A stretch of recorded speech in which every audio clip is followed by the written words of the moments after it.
Welcome back to my channel. Hopefully you guys can hear me. Potato is finally taking a nap, so now I have time to record something. Active by night? Keep going crazy.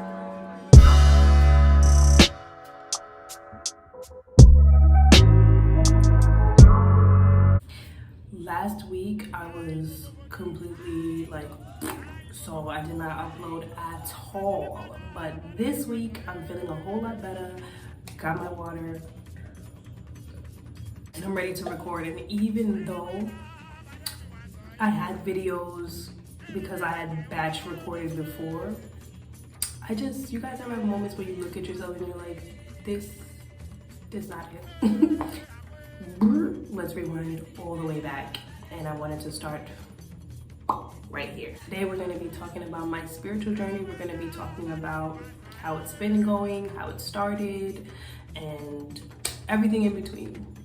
This might be a little extra long video, so if you guys get bored in the middle or don't want to hear anymore, go ahead, leave the video, but don't leave without subscribing, giving me a thumbs up, because first off, paranormal anything is cool to me. So if paranormal anything is cool to you, thumbs up.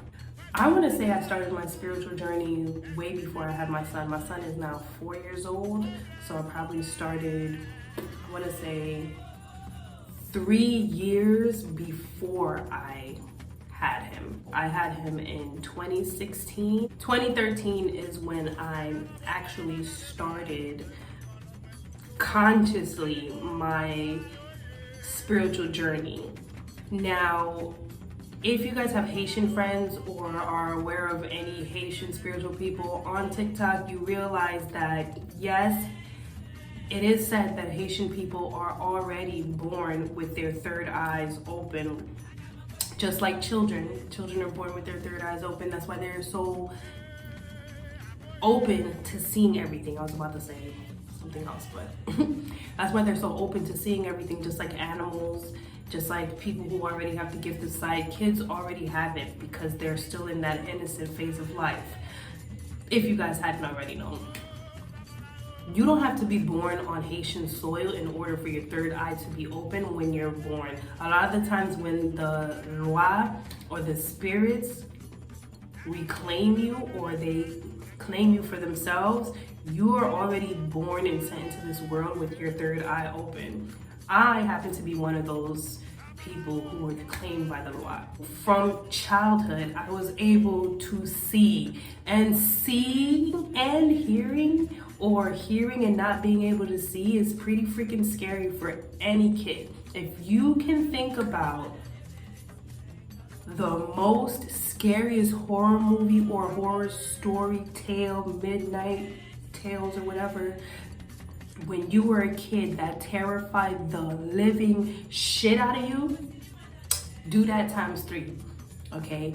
That's how it feels as a kid to have the gift of sight, I want to say, and the gift of hearing. When I was smaller, I definitely had the gift to see and hear. See, I can only see to this day, see certain spirits, and that's only if they allow or want you to see them. But I definitely have learned how to silence and not listen to spirit, because as I said, growing up, that's some scary shit, okay? I remember as a kid, I was probably about, I don't know, I want to say I had to have been small, I had to have been at least 5 or something, because I was definitely fluent in my language and I could say what I needed to say. There was some strange sort of blackout. To this day in my life, I've been looking up that blackout and cannot find it. So I think that it was just something supernaturally happening to me. You guys be the judge though. It was, I will never forget it because I was so scared. The lights went completely out. I was living in Wyandanch in New York. If you guys are familiar with New York City, you guys know where Wyandanch is. It's all the way up, the side of New York where people don't even fuck with. Well, now I heard it's hood and it's crazy as hell out there. But when I was a kid, it was where all the older people kind of moved if they wanted bigger houses and more silent. I was there, you know, with my great grandmother and doing what I normally do. She was letting me watch cartoons and she was doing her own business while my godmother was working on her business. So now the lights turn off, blue, just completely black.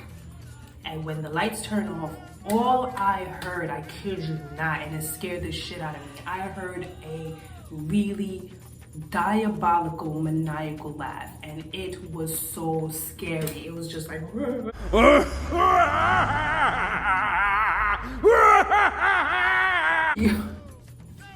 was just like that. Like, try not to laugh, try to be here with me. It was just like that. And then once the laugh was done, the lights all turned on like that. The street lights, the lights in the house, everything. I was so scared by the time the lights turned on, I could have sworn I was in a bed somewhere.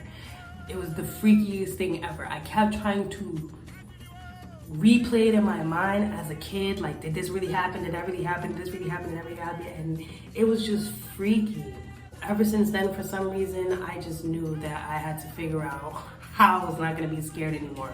There were so many times in that house, especially after my great grandmother passed, God rest her soul, that I could feel someone following me. I could feel someone watching me, and it got to a point that, you know, the older I got as a kid, like 8, 9 years old, I'm running to my bedroom upstairs because I can feel the presence of spirits on me, and it was freaky. It was like, I had to go. I had to like run and go.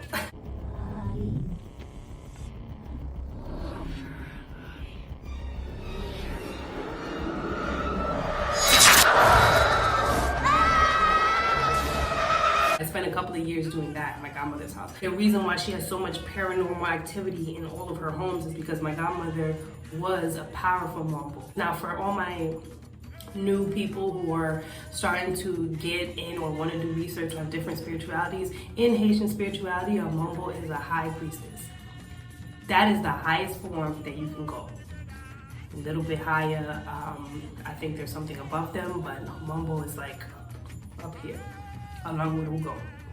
Mambo and Ugo are just like, I think in Ifa, it's Baba and Oya, so it's about the same thing. Her house is always filled with a lot of spiritual activity. If you aren't blessed, you can't feel it, you don't really see it, but if you do, you know, as soon as you come in the house, they are not scared to check you, strip you of anything. It was that real. With my godmother being a mambo, and she's trying to slowly but surely instill things inside of me and my cousin who were living with her at the time. It was just a scary thing for me. Let's fast forward. I'm 14 now. I don't live with my godmother anymore. My grandmother, like I told you, had already passed. And at 14 is, you know, our regular, well, for some children, regular rebellion teenage phase is when you get all smart with the mouth or whatever. And in those times, I was really feeling like I was going through a serious depression. Like, I was extremely jealous of my girlfriend. I did not know how to control that jealousy. Jealousy for me came out in very violent forms, and then I would not remember. And that was way before I started to drink heavily, because at 14, I drank a lot. But it was more experimental drinking. It's like, along with me feeling sad and still receiving messages from the Loa, I was going insane. So now, when I'm, you know, as an adult, now that I think about it, I'm like, wow, like, it is true. All your spirits, all the ancestors, everything coming at you at one time, it is a very scary thing, and sometimes it does drive you and send you mental to where you think you have these mental disabilities, but you do not. It is just so much power, you don't understand how to use it, so it's literally fucking driving you crazy. At 14, I was diagnosed with clinical depression as well as bipolar disorder, I think. Don't quote me on that, but I know I was definitely diagnosed with clinical depression. I had spent most of my teen years in psych wards thinking that I'm going insane, I'm going crazy, but I'm still having these very vivid dreams. And from a young age, I also knew and noticed that in certain dreams, I had the power to control certain things. And I had powers in my dreams. So, and mind you, 14, that's like 2004. That has nothing to do with the fact that we was all watching Charmed at the time, guys, okay? You know, whatever. We all knew we was magical at that time. But when I had dreams and had magical powers in the dreams and noticed that I was escaping with my powers or escaping with metaphysical human powers, I was like, whoa, I never really wanted to wake up. I spent most of my time wanting to be in the dream realm. I didn't know what it was called, I didn't know what it was, I just knew it was something so cool that I could do. And around the time I was going to school, a lot of the rebellion had to do with me being picked on a lot. Put that up there. Like I said, I'm 14, I'm still having these dreams, everything's coming in at once, I have no idea what to do, so I start drinking, and at that point, 14, I had already left my godmother's house, so I couldn't really ask her too many questions about what I was going through, and a lot of the times, with these gifts, guys, I hate to be the person to say it, but TV does. Sometimes TV shows, movies, they do put you onto real stuff. Let's go back to American Horror Story Coven, okay? The new Supreme, every time a new Supreme came, the old one would die. So a lot of the times, for some reason, in this family, in my family, people feel like when the younger one comes into power, you're trying to overthrow or take them over, so they refuse to teach you what they do know, but you need to know, if that makes any sense. My godmother is probably more like the sworn enemy of the voodoo queen, except in my story, my godmother is the voodoo queen. So it's hard to learn, you know what I'm saying, when they're stuck in their ways. And I gave y'all a nice little backstory, okay? Boop. I could not ask her about anything that I was going through. She was not really too interested in sharing. She was in her own, you know, little bubble.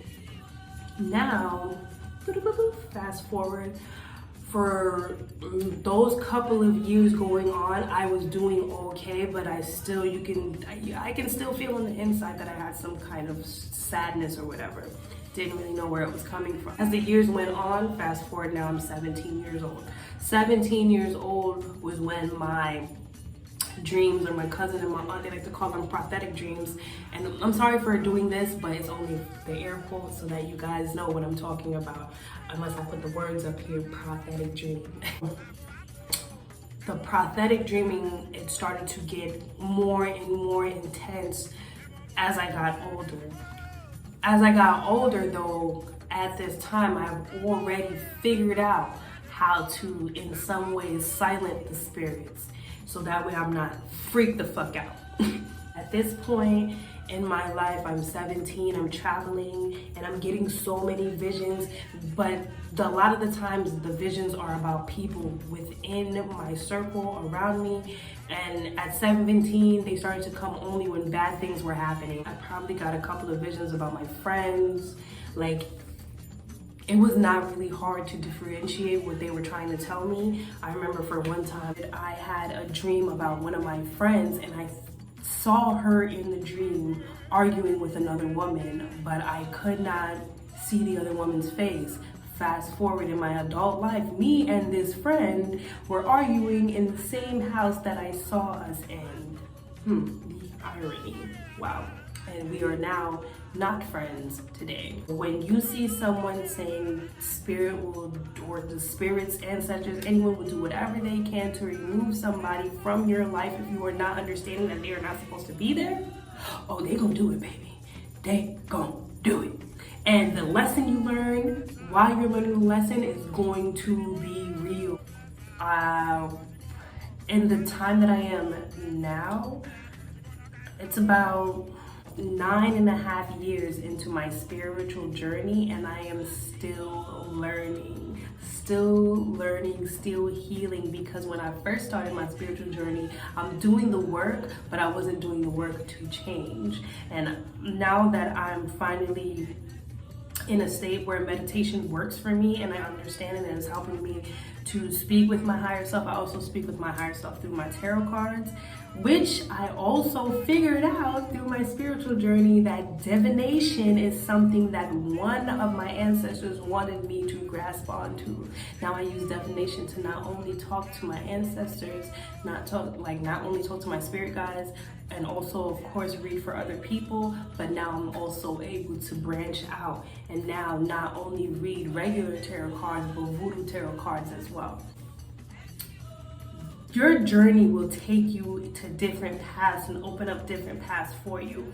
I'm now realizing that the reason why my journey is going the way that it's going is because I am destined not just to be higher, but in my family to be a mambo, to be a voodoo priestess. So this is why I see so much and I'm now understanding, and that why I'm now like, damn, I had to go through so much just for me to get what you guys are trying to get right now. A lot of the times, the Loi des Saints, they have the power, to switch up life.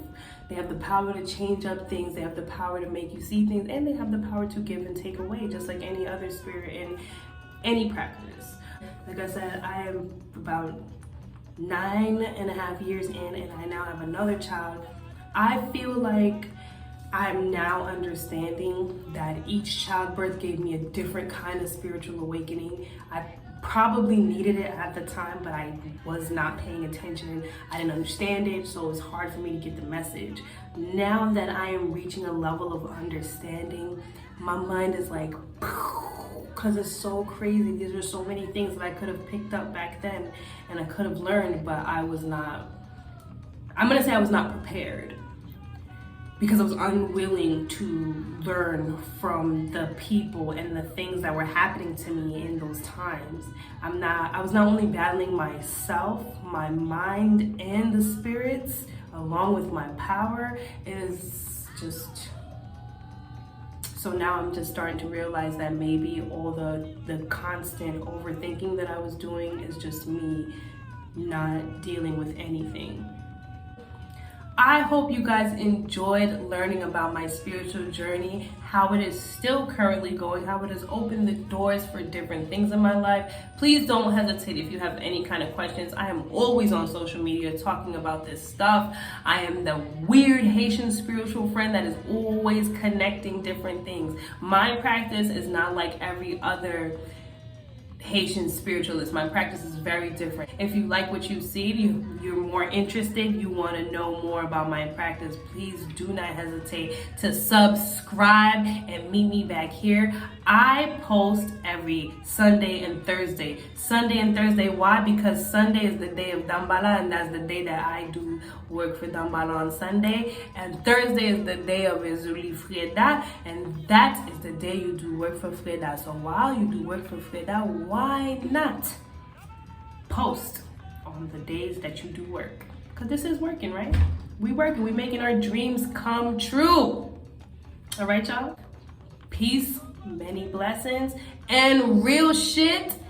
As above, so below. I don't care how anybody feels about that. That is real. Peace, guys. See you in the next one.